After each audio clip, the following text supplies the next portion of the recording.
The silent dawn moved through the empty darkness between the stars like a silver needle threading through black silk. Captain Jextal stood on the bridge of the Zalathi research vessel, his forearms folded behind his back as he watched the scanner displays. His compound eyes reflected the soft blue light from the control panels. The ship was beautiful in the way that all Zalathi vessels were beautiful. Every curve had been planned by master designers. Every surface gleamed with perfect polish. The Silent Dawn represented 2,000 years of advanced engineering and careful craftsmanship. She was a work of art that could travel faster than light. "Captain, we are approaching the anomaly," said Science Officer Kreldon from her station. Her voice made the clicking sounds that all Zalathi used when they spoke. "The gravitational readings are unlike anything in our databases." Jextal moved to the central viewing screen with the graceful steps of his kind. The Zalathi were tall and thin, with long legs that bent in ways that would look strange to human eyes. Their skin was a deep green color that shimmered like metal in the light. They had ruled a small part of the galaxy for 3,000 years and considered themselves one of the most advanced species in known space. "Show me the readings," Jextal said. The screen filled with numbers and charts that meant nothing to most beings, but told the Zalathi scientists a story. Somewhere in the empty space ahead of them, gravity was bending in ways that should not be possible. It was like finding a whirlpool in perfectly still water. "Fascinating," said Engineer Vesera as she joined them at the display. "The quantum fields are twisted into patterns I have never seen before. This could change everything we know about space and time." The Silent Dawn carried 12 of the best Zalathi scientists. They had spent months traveling to this empty region between the spiral arms of the galaxy. No planets existed here. No stars burned close enough to matter. It was a perfect place to study strange physics without any interference. Communications. Specialist Tixel looked up from her station. She was younger than the others, still excited by her first deep space mission. "Captain, should I send a message to the Science Council? They will want to know about this discovery." "Not yet," Jextal replied. "We will study the anomaly first. The Council expects careful research, not wild guesses. The Zalathi way was always careful and slow. They planned everything 3 times before they acted once. It had kept them alive and successful for thousands of years. Other species called them boring, but the Zalathi called it wisdom." Vesara returned to her engineering station and began preparing the ship's quantum drive for a detailed scan. The drive was the most advanced piece of technology on the ship. It could bend space itself, allowing the Silent Dawn to travel between stars in days instead of years. But it could also be used as a powerful scanner, able to look deep into the structure of reality. "Beginning quantum resonance scan," Vesara announced. Her long fingers danced over the controls with practiced skill.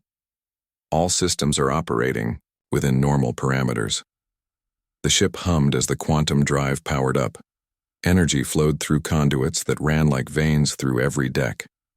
The Zalathi had been building and improving quantum drives for 800 years. They knew every bolt and wire by heart. Kreldon watched her instruments as the scan began. "The readings are incredible, Captain. The gravitational distortion is creating pockets of compressed spacetime. If we could understand how this works, naturally we might be able to improve our own technology." The other scientists gathered around their stations, all eager to study this new phenomenon.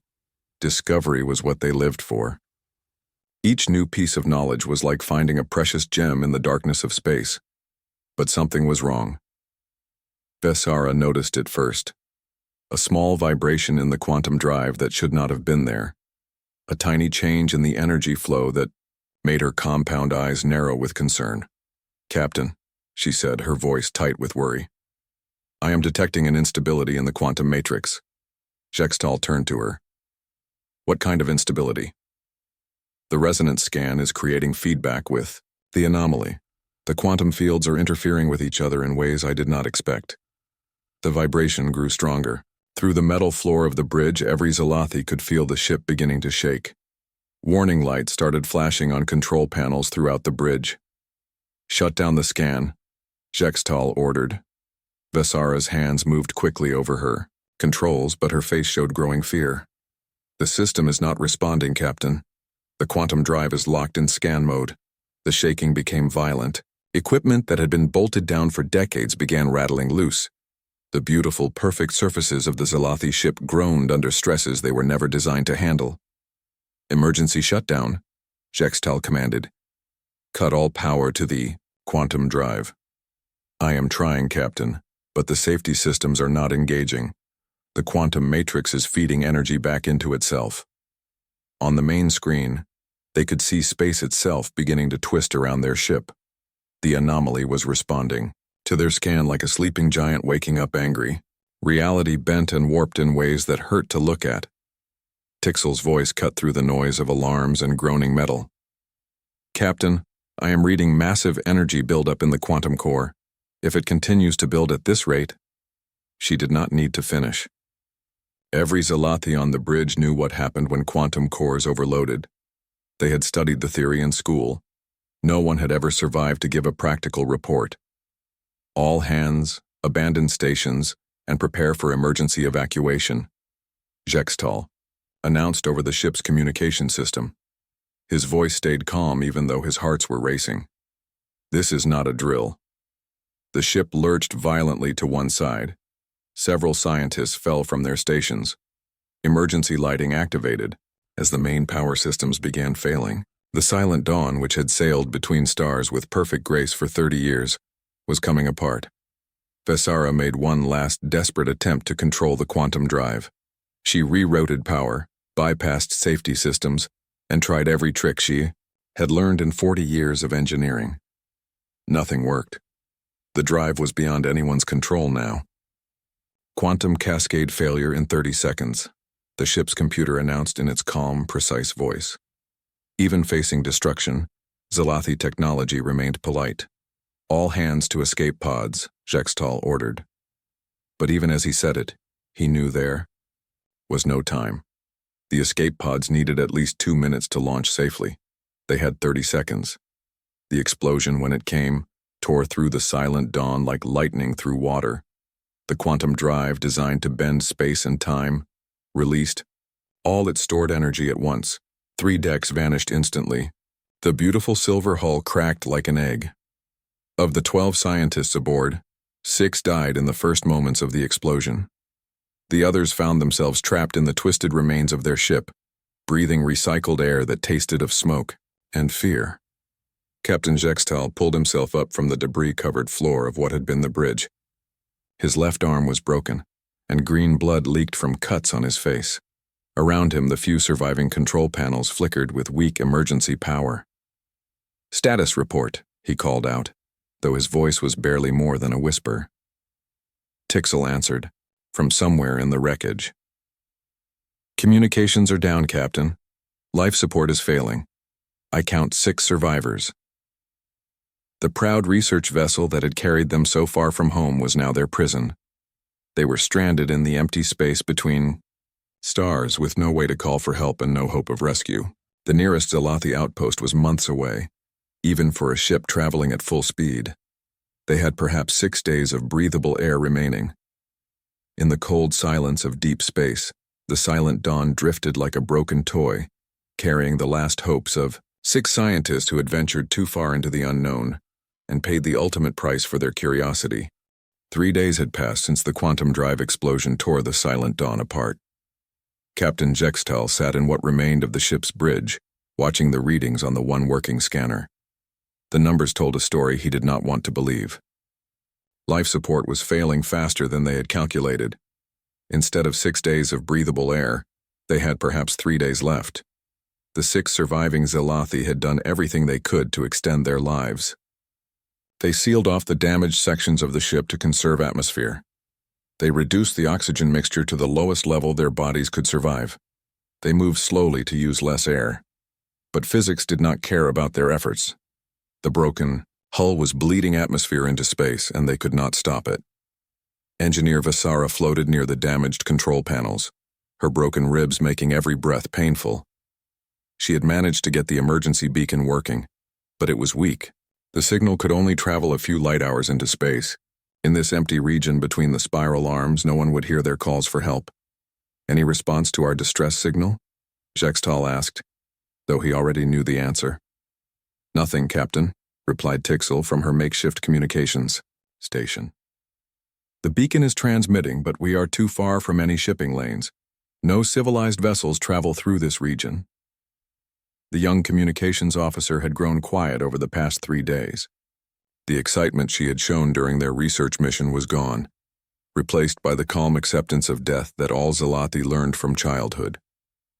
Their culture taught them to face the end with dignity and grace. Kreldin had spent the last day recording final messages to her family on the homeworld. She spoke of their discoveries, their scientific achievements, and her pride in serving aboard the Silent Dawn. She did not mention their current situation. There was no need to cause her loved ones additional pain. "At least our deaths will have meaning," she said to the others. "The data we collected about the gravitational anomaly will advance Zalathi science for generations. When our bodies are found, our research computers will tell the story of what we learned." Jextal nodded. It was the Zalathi way to find honor in sacrifice for knowledge. They had always believed that understanding the universe was worth any price, even their lives. But as he looked at his dying crew, he wondered if the knowledge they had gained was worth the cost. The ship's computer spoke in its calm, mechanical voice. "Warning. Atmospheric pressure has dropped to critical levels. Estimated time until life support failure, 67 hours, 23 minutes. Vesara coughed, tasting blood. "Captain, I can reroute power from the artificial gravity system. It might give us a few more hours." "Do it," Jextal said, though he knew it would not matter. A few more hours of life would not bring rescue to this forgotten corner of space. As Vesara worked on the power systems, something impossible happened. The scanner that had been showing empty space for 3 days suddenly detected movement. A ship was approaching from the direction of the galactic rim. "Captain," Tixel called out, her voice filled with disbelief, "I am reading a vessel on approach. Vector. Distance 4 light hours and closing." Every surviving Zalathi turned to look at the scanner display. The readings showed a ship, but not one that made sense. The vessel was small, perhaps 1/10 the size of a proper rescue ship. Its energy signature was primitive, running on what appeared to be basic fusion power. The hull composition showed common metals and ceramics, instead of the advanced materials used by civilized species. "What manner of ship is that?" Kreldin asked. "The design matches no known configuration in our databases." Jextal studied the readings with growing confusion. The ship was approaching from the galactic rim, a region that every spacefaring species avoided. Only barbarians and primitives lived in that direction. The few reports that existed described violent, unpredictable beings who had barely achieved interstellar flight. "It appears to be a cargo vessel," Vesara said after running the scanner data through the ship's computer. "The hull configuration suggests it is designed for transport rather than exploration or military purposes." "A cargo ship?" Tixel's voice rose with hope. "Captain, they might have rescue equipment. They could save us." But Jextal was not so optimistic. A primitive cargo vessel would not have the sophisticated equipment needed to rescue survivors from a damaged starship. At best, they might be able to take a message back to civilized space. At worst, they might be pirates looking for salvage. "Open a communication channel," he ordered. "Let us see what manner of beings we are dealing with." Tixel worked at her damaged communications panel, trying to establish contact with the approaching ship. The equipment was barely functional, but after several minutes she managed to open a weak audio link. "Unknown vessel. This is Captain Jextal of the Zalathi research ship Silent Dawn," he broadcast. "We are in distress and require immediate assistance. Our life support systems are failing. Please respond." Static filled the bridge for long moments. Then a voice answered, speaking in the crude trade language used by primitive species. The accent was harsh and strange, nothing like the refined tones of civilized peoples. "Silent Dawn, this is Captain Jake Morrison of the cargo hauler Lucky. Strike. We copy your distress call. What is your situation?" The voice was direct and blunt without the formal courtesy that proper spacefaring cultures used in their communications. But there was something else in the tone that surprised Jextal. Concern. This Jake Morrison sounded genuinely worried about strangers he had never met. "Captain Morrison, our quantum drive has suffered catastrophic failure. We have 6 survivors and less than 3 days of life support remaining. We are unable to make repairs or evacuate without assistance." Another pause, filled with static. Then Morrison's voice returned, even more direct than before. "Understood, Silent Dawn. We are changing course to intercept. ETA is 14 hours. Hang tight. We are coming to get you."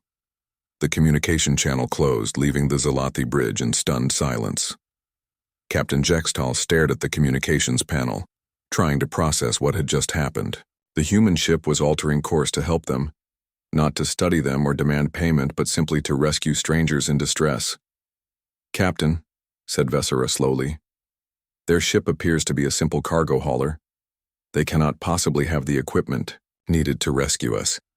Our environmental requirements are completely different from theirs. The atmospheric mixture that keeps us alive would be toxic to most species." Kreldin nodded in agreement. "The rescue of survivors from a damaged starship requires specialized equipment and trained personnel. A cargo vessel would not have such capabilities." But Tixel was studying the communication logs with growing excitement. "Captain, they did not ask about our species or our biology. They did not inquire about payment or salvage rights. They simply said they were coming to help us." "Foolish primitives," Vesara muttered. "They will arrive, realize the situation is hopeless, and leave us to die. At least they might carry word of our fate to the nearest Zalathi outpost." Jextal was not so sure. There had been something in Morrison's voice that he had never heard before in communications with other species. No calculation, no careful consideration of costs and benefits. Just an immediate decision to help. As the hours passed, the Zalathi watched the human ship approach on their failing scanners. The Lucky Strike was indeed a cargo hauler, designed to carry supplies between planets and mining stations. Her hull was patched in several places, and her energy systems showed the irregular patterns of jury-rigged repairs. "Look at this," Kreldin said as she studied the scanner readings. "Their ship is held together with what appears to be metallic tape and welded patches. How does such a vessel remain functional?" "Primitive engineering," Vesara replied. "They probably repair their ship with whatever materials they can find.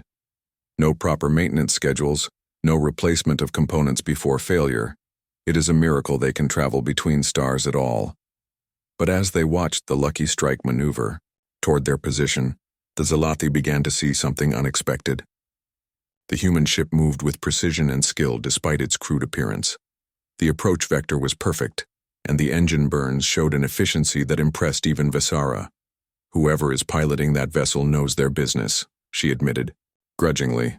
"The fuel consumption is minimal, and they are compensating perfectly for our drift pattern." 10 hours after first contact, Morrison's voice crackled over the communications system again. "Silent Dawn, this is Lucky Strike. We have you on visual. Looks like you took a beating. What is your crew complement and atmospheric requirements?" Jextal provided the information, expecting the humans to realize the impossibility of rescue and withdraw. Instead, Morrison's response was immediate and confident. "Copy that, Silent Dawn. We will have you out of there in 6 hours. My crew is already prepping the rescue equipment." Vesara looked at the others with disbelief. "What rescue equipment? That cargo ship cannot possibly carry anything suitable for our environmental needs." But as they watched through the one remaining view screen, they saw the Lucky Strike position herself alongside their broken vessel. Through the human ship's windows, they could see figures moving about inside, apparently preparing for the impossible task they had volunteered to undertake. The Lucky Strike moved closer to the broken Zalathi vessel, and Captain Jextal got his first clear look at their would-be rescuers. What he saw made his compound eyes widen in disbelief. The human ship was even more primitive than their scanners had suggested. The hull was a patchwork of different metals welded together like pieces of a puzzle. Sections had been painted over so many times that the colors did not match. Along the sides, he could see what looked like metal tape holding panels in place. No civilized species would allow a vessel in such condition to leave port. Yet somehow this ship had traveled between the stars to reach them. Through the Lucky Strike's windows, Jextal could see the human crew moving about inside. They were small compared to the Zalathi, perhaps half their height with pale skin and strange hair covering their heads.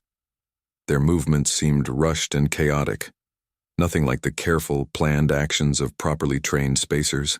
Silent Dawn, this is Morrison. The human captain's voice crackled over the communication system. We are moving into position for docking. How are your people holding up? Life support is failing rapidly, Jextal replied. We estimate less than 2 days of breathable atmosphere remaining. Copy that. We will have you out of there long before then. Vesara studied the approaching human ship with growing concern. Captain, I do not see how they intend to dock with us. Our docking ports are designed for ships 3 times their size. The connection systems are completely incompatible. She was right. The Lucky Strike was built to dock with human stations and cargo platforms. The Zalathi ship used completely different technology, with ports that were too large and connection systems that followed different standards. It was like trying to fit a small key into a lock designed for a different world. Kreldon pointed to her scanner readings. Captain, their ship carries only 4 crew members.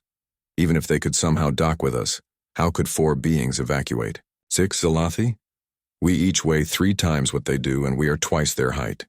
And look at their life support readings, added Tixel. Their atmospheric mixture would poison us within minutes. Our air would do the same to them. We cannot share the same environment.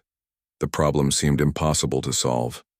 Different ship designs, incompatible life support systems, massive size differences between the species, and a rescue ship that was clearly not designed for such operations.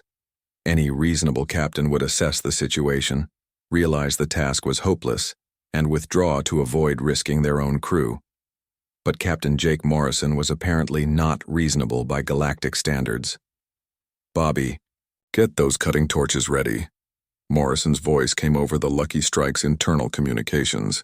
The Zalathi could hear every word through their damaged receivers. Lisa, I need you to calculate the best approach angle for hull penetration. Amy, start prepping the emergency medical supplies. You want us to cut through both ships? Came a reply in a different human voice, higher pitched than Morrison's. Jake, that is crazy even by our standards. Got any better ideas, Bobby? Their docking ports are too big, and we do not have time to fabricate adapters. The Zalathi listened to this exchange with growing amazement. The humans were planning to cut holes through the hulls of both ships and somehow connect them. It was the sort of desperate improvisation that no trained engineer would ever consider. This is madness, Vesara whispered. They will kill us, all. Hull penetration in deep space without proper equipment is suicide. But Captain Jextal found himself watching the human ship with fascination. Through their windows he could see the crew members called Bobby and Amy working with tools and equipment. Their movements were quick and efficient, with none of the hesitation he would expect from beings attempting an impossible task. Silent Dawn, we are going to need some information, Morrison said. What is the composition of your hull in the area near your main cargo bay? We need to know what we are cutting through. Vesara provided the technical specifications, though she was certain the humans would not understand them. Zalathi hull materials were composites of metals and ceramics that did not exist in primitive technology. She expected the humans to give up once they realized what they were dealing with. Instead, Bobby's voice came back immediately. Okay, that is a titanium ceramic composite with molecular bonding. No problem. It will take about 30 minutes to cut through both hulls and seal the connection. How could they possibly know about molecular bonding? Kreldon asked in amazement. That is advanced materials science. Through their view screen they watched the Lucky Strike maneuver until she was pressed against the Silent Dawn's hull.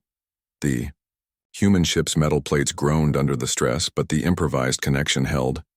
Then they saw sparks begin to fly as the humans started cutting through both vessels with plasma torches. They are actually doing it, Tixel said in wonder. They are cutting a hole between our ships. The work took longer than Bobby had estimated. The Zalathi hull was tougher than the humans had expected, and their equipment was clearly not designed for such heavy cutting. But they kept working, taking turns at the torches and constantly checking their progress. "Jake," came Amy's voice. "Over the communications, I have been studying their biological data. Their atmospheric requirements are completely different from ours. The oxygen concentration they need would put us in a coma, and our air mixture would burn their lungs." "Can you rig something?" Morrison asked. "Maybe. I can modify our emergency breathing apparatus to handle their atmospheric mix, but it will only work for short periods. And I have no idea how to create a safe environment for long-term life support." The Zalathi listened to this conversation with growing confusion. The humans were discussing their rescue as if it were merely a technical problem to be solved. They showed no signs of giving up despite the mounting difficulties. "I have an idea," said the voice called Lisa. "What if we create a dual atmosphere system using the cargo containers? We could seal them with emergency sealant and run separate life support systems for each species." "Using what for life support?" Amy asked. "Strip the backup systems from the engine room. Rebuild them to handle their atmospheric requirements. It will not be pretty, but it might work long enough to get everyone to safety." Vesara stared at the communications panel in disbelief. "They want to rebuild life support systems using spare parts? That would take trained engineers weeks of careful planning." But through the hull, they could hear the sounds of the humans working. Power tools buzzed and metal clanged as the crew of the Lucky Strike tore apart their own ship to build equipment for their rescue. After 2 hours of cutting, a circular section of the Silent Dawn's hull suddenly fell inward with a clang. Emergency. Atmosphere immediately began rushing out into space, but the humans had been ready. They quickly sealed the opening with what appeared to be a large metal container that had been cut and shaped to fit the hole. "Pressure seal holding," Bobby announced. "We have got ourselves a tunnel between the ships." But the tunnel was only the beginning of their problems. When the first human appeared in the opening, the differences between the species became immediately apparent. Bobby Rodriguez was a short, stocky man wearing a bulky environment suit. Next to the tall, graceful Zalathi, he looked like a child playing dress-up. "Wow," Bobby said as he looked around the Zalathi ship. "You folks are a lot bigger than I expected." Captain Jextal approached the human carefully. Even stooped over, he was nearly twice Bobby's height. His forearms and insect-like features made him look like something from a human nightmare. But Bobby showed no fear. "I am Captain Jextal," he said in the trade language. "Bobby Rodriguez, engineer of the Lucky Strike," the human replied with what Jextal would later learn was called a smile. "Do not worry, Captain. We are going to get you and your people out of here." "How?" Jextal asked. "Our physiologies are completely incompatible. Your ship cannot support our life requirements." Bobby looked around the damaged Zalathi bridge, taking in the alien technology and the obvious signs of catastrophic damage. Then he shrugged, a gesture that meant nothing to the Zalathi captain. "We will figure something out," Bobby said. "We always do." Over the next few hours, the Zalathi watched in amazement as the humans worked to solve each problem as it appeared. When their breathing apparatus proved inadequate for Zalathi physiology, Amy modified them using parts from the ship's water recycling system. When the dual atmosphere containers leaked, Bobby sealed them using a substance he called emergency hull patch compound that seemed to be mostly tape and determination. The humans worked in shifts, never stopping for more than a few minutes at a time. They shared tools, helped each other with heavy lifting despite their small size, and somehow maintained good humor even as they attempted the impossible. "I still do not understand," Vesara said to Captain Jextal as they watched. "Bobby and Lisa work on the life support modifications. Why are they doing this? What do they hope to gain?" Jextal had been wondering the same thing. In all his years of space travel, he had never encountered beings who would risk so much for strangers. There had to be some explanation, some benefit, the humans expected to receive. When he asked Morrison directly, the human captain's answer was simple and confusing. "Because you need help," Morrison said. The evacuation began 18 hours after the Lucky Strike had first made contact with the Silent Dawn. Captain Jextal watched as Bobby Rodriguez crawled through the makeshift tunnel between the ships, carrying what looked like a bundle of cloth and metal tubes. "Okay, Captain," Bobby said as he emerged into the Zalathi bridge. "We have got your breathing apparatus ready. It is not pretty, but it should keep you alive long enough to get across to our ship." Jextal looked at the device Bobby was holding. It appeared to be made from spare parts and held together with the same metallic tape that seemed to be the human's solution to every engineering problem. Tubes ran from a small tank to a mask that had been hastily resized for Zalathi facial features. "You built this from spare parts?" Vesara asked, her voice filled with disbelief. "Well," Bobby said with that strange human expression they called a smile, "spare parts and a lot of hope. Amy says it should work for about 30 minutes at a time, long enough to get you across and into our makeshift atmosphere chambers." The Zalathi engineer studied the crude device. By her species standards, it was a disaster waiting to happen. No proper testing, no safety certifications, no backup systems. Yet something about the way Bobby presented it suggested confidence in his work. "How did you calculate the atmospheric mixture?" she asked. "Trial and error," Bobby replied cheerfully, "plus some educated guessing based on your biological data. We figured if it did not kill you immediately, we were probably on the right track." Kreldin made a sound that was somewhere between laughter and horror. "Your engineering philosophy is terrifying." "But it works," Bobby said. "Most of the time." Lisa Chen appeared in the tunnel opening, floating in the zero gravity that the humans had, created by shutting off their artificial gravity systems. She carried another bundle of equipment that looked even more improvised than Bobby's breathing apparatus. "Captain Morrison wants to know if you can move under your own power," she said to Jextal.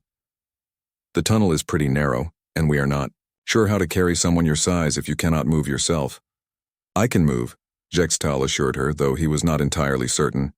His injured arm was still painful, and the reduced atmosphere in the ship was making him dizzy. "Good," Lisa said, because Plan B involved a lot of rope and some very creative physics. Over the next hour, the humans moved back and forth through the tunnel, bringing more equipment and preparing for the evacuation. Jextal watched them work and began to notice things that surprised him. Despite their crude tools and improvised solutions, the humans were remarkably efficient. They did not waste time on unnecessary discussion or elaborate planning. When they encountered a problem, they found a solution immediately and moved on to the next challenge. When Tixel proved too large for the breathing apparatus, Amy Walsh appeared with a modified version built from what looked like cooking equipment and spare tubing. When Kreldin's injured leg made it difficult for her to move through the tunnel, Bobby rigged a pulley system using cargo straps and a small motor. "How do you solve problems so quickly?" Vesara asked Amy as the human medic checked her injuries. Amy looked puzzled by the question. "We just figure out what needs to be done and do it. Is that not normal? Most species spend considerable time analyzing problems before attempting solutions," Vesara explained. "We run computer simulations, consult with experts, and carefully plan every step." "That sounds really slow," Amy said. "What if someone is dying while you are running your simulations?" The question made Vesara think. In her long career as an engineer, she had seen many situations where careful planning was essential. But she had also seen emergencies where speed mattered more than perfection. The humans seemed to understand instinctively that some situations required action rather than analysis. The first Zalathi to cross to the Lucky Strike was Tixel. As the youngest and smallest of the survivors, she was chosen to test the improvised life support systems. She put on Bobby's breathing apparatus with obvious nervousness. "Remember," Bobby told her, "breathe normally. Do not hold your breath. If you start to feel dizzy, tap the side of your mask and we will pull you back immediately." Tixel nodded and began crawling through the tunnel. The journey that should have taken minutes stretched to nearly an hour as she moved carefully through the narrow space. The humans waited patiently, talking to her constantly over the communication system to keep her calm. "You are doing great," Lisa's voice encouraged her. "Just a few more meters to go." When Tixel finally emerged into the Lucky Strike's cargo bay, she found herself in the strangest environment she had ever experienced. The humans had created a sealed chamber using cargo containers and emergency barriers. The atmosphere inside was perfectly suited to Zalathi biology, but the space itself was chaotic by her standards. Cables ran everywhere, connecting improvised life support systems to jury-rigged power supplies. The air recycling equipment appeared to be built from spare parts taken from at least 3 different systems.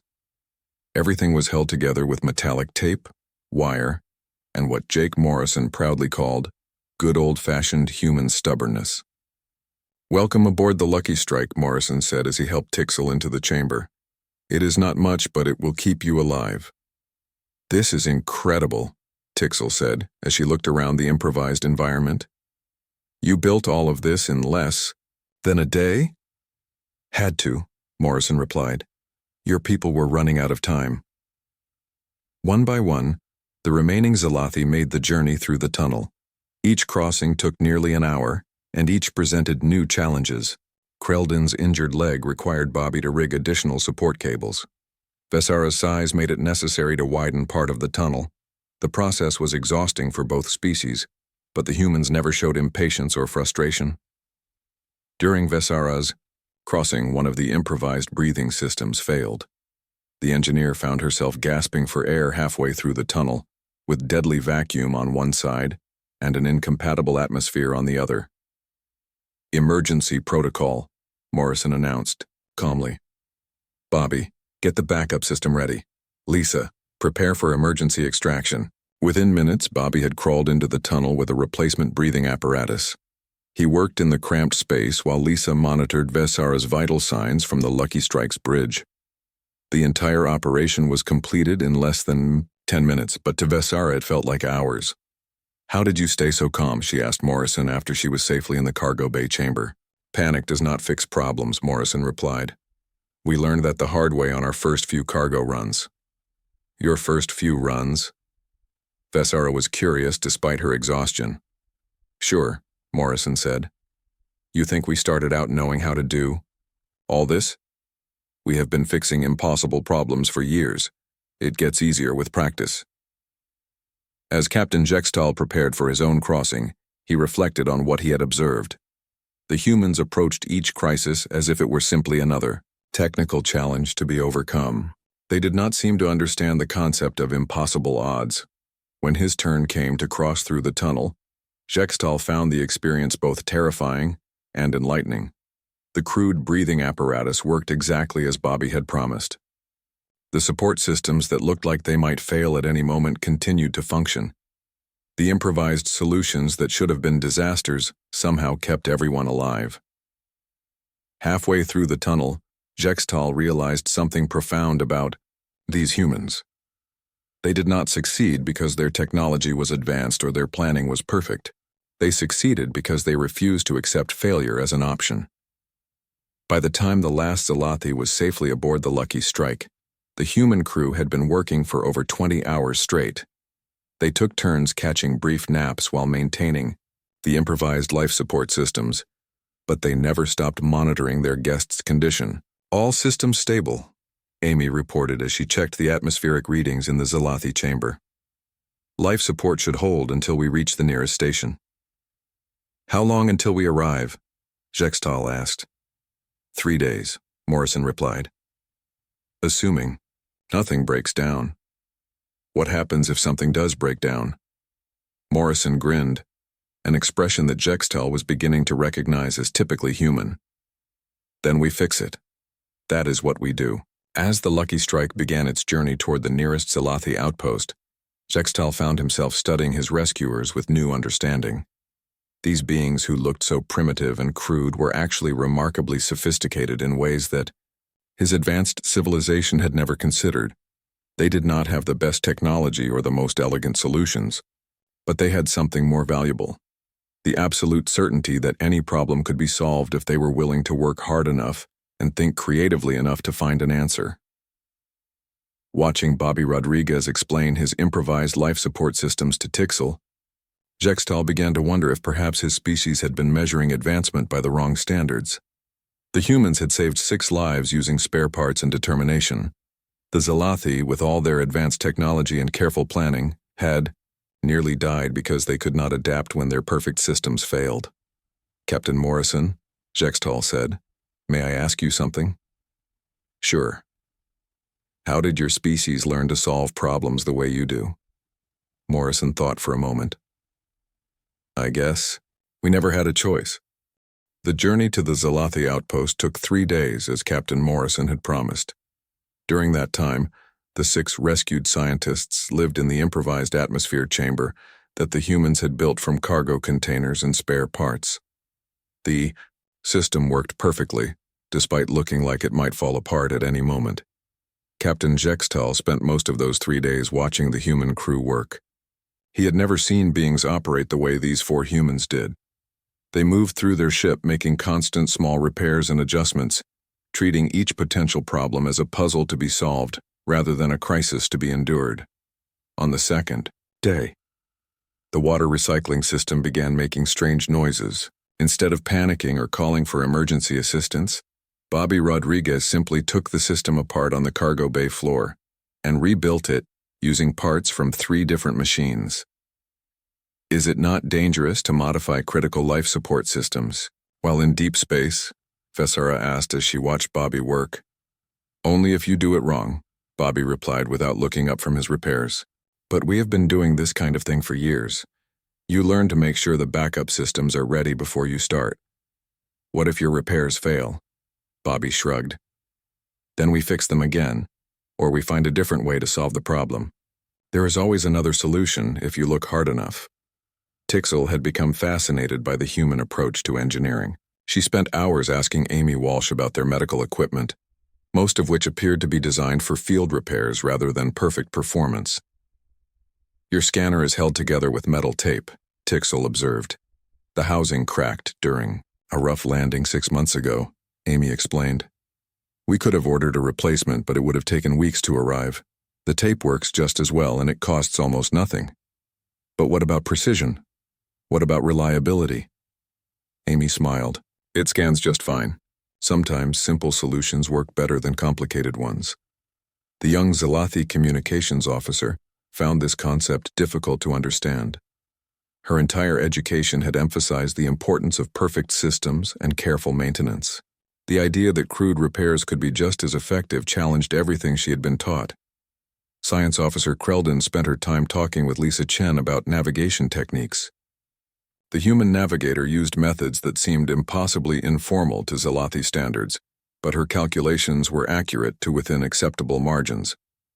You do not use quantum positioning systems? Kreldon asked. Cannot afford them, Lisa replied. We use star charts, gravitational readings, and a lot of math. It takes longer, but it gets us where we need to go. What if you make an error in your calculations? Then we check our work and correct the mistake. Navigation is not magic. It is just math and observation. This practical approach to complex problems impressed Kreldon more than she wanted to admit. The Zalathi used incredibly sophisticated equipment to achieve results that these humans accomplished with basic tools and careful thinking. But it was Captain Morrison himself who provided the most surprising insights into human nature. On the 3rd day of their journey, Jextal finally asked the question that had been bothering him since the rescue began. Captain Morrison, my government will want to reward you for saving our lives. The Zalathi Science Council has significant resources at its disposal. What would you consider appropriate compensation? Morrison looked genuinely confused by the question. Compensation for what? For risking your ship and crew to rescue us. For the time and resources you have spent on our behalf. For the modifications to your vessel that will require expensive repairs. Captain, Morrison said slowly, we did not rescue you because we expected payment. We rescued you because you needed help. But surely you must want something in return. Advanced technology, perhaps? Access to Zalathi scientific databases? Territorial considerations for human expansion? Morrison shook his head. We do not want anything like that. If your people want to share some of their knowledge with us, that would be nice. But we are not going to demand payment for doing the right thing. Jextal stared at the human captain, trying to understand his meaning. You expect nothing in return for our lives? Nothing except maybe a good meal when we reach your outpost, Morrison said with that strange human smile. And maybe some stories about your research. I would like to hear about those gravitational anomalies you were studying. This conversation troubled Jextal deeply. In his experience, no intelligent species acted without calculating potential benefits. Trade agreements, territorial exchanges, technology transfers, political advantages. There was always something to be gained from helping others. But these humans seemed to operate by completely different rules. Over the remaining hours of their journey, Jextal observed the interactions between his crew and their rescuers. He watched Bobby teaching Tixel how to jury-rig emergency repairs using common materials. He saw Amy sharing human music with Kreldin, who seemed fascinated by the strange rhythms and melodies. He noticed Lisa patiently explaining human culture to Vesara, answering dozens of questions about life on Earth and human colonies. None of these interactions involved any exchange of value. The humans shared their knowledge and time freely, without asking for anything in return. They seemed genuinely interested in learning about Zalathi culture, but they did not demand access to advanced technology or scientific secrets. "This is not normal behavior," Vesara said to Jextal as they watched Bobby and Tixel work together on a repair project. "Intelligent species do not typically share valuable information with strangers." "No," Jextal agreed. "They do not." "What do you think they really want from us?" Jextal had been asking himself the same question for 3 days. But as he watched Jake Morrison share coffee with Kreldin while they discussed the differences between human and Zalathi mathematics, he began to understand something profound. "I think they want exactly what they say they want," he said finally. "Nothing." When the lucky strike finally reached the Zalathi outpost, word of the rescue had already spread through the communications networks. The human ship found itself surrounded by Zalathi vessels eager to learn about the beings who had saved 6 of their scientists. Outpost Commander Velnash personally came aboard the Lucky Strike to meet with Captain Morrison and his crew. She was an elderly Zalathi with decades of experience in dealing with other species, but even she seemed puzzled by the humans. "Captain Morrison," she said formally, "the Zalathi Science Council wishes to express its gratitude for your actions. We understand that you risked your lives to save our people without any guarantee of reward." "We were happy to help," Morrison replied simply. "The Council is prepared to offer you substantial compensation, advanced technology, scientific data, territorial concessions in this sector of space." Morrison looked uncomfortable with the formal tone of the conversation. "Commander, we appreciate the offer, but we do not need any of those things. We have everything we require." "Surely there must be something we can provide in return for our people's lives." Morrison thought for a moment. "Well, if you really want to do something for us, maybe you could help us get better medical supplies for our ship. Amy has been asking for an improved diagnostic scanner for months." Velnash blinked her compound eyes in surprise. "You want medical equipment? That is all?" "That would be very helpful," Morrison said. "Our current scanner works, but it is getting old. A replacement would make Amy's job much easier." The Zalathi commander found herself in the unusual position of offering vast wealth to beings who wanted only basic medical equipment. In her long career, she had never encountered such a situation. Over the following days, news of the rescue spread throughout Zalathi space and beyond. The story captured imaginations across dozens of species, not because of the technical achievement, but because of what it revealed about human character. Captain Jextal found himself interviewed by scientists, military officers, and government officials from across the galaxy. Everyone wanted to understand how 4 humans in a primitive cargo ship had accomplished what most species considered impossible. But the question that interested him most came from a young Zalathi journalist, who asked, "Captain, what did you learn from your experience with the humans?" Jextal thought carefully before answering.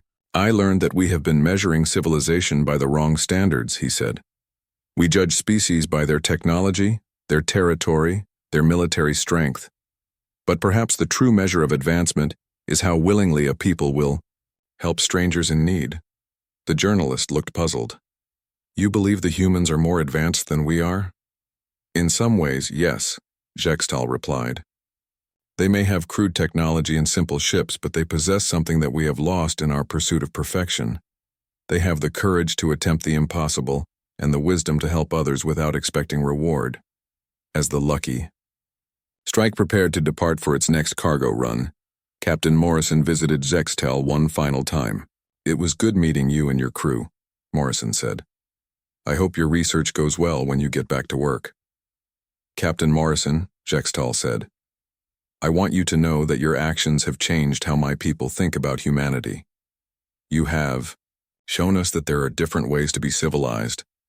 Morrison looked embarrassed by the praise. "We just did what anyone would do,"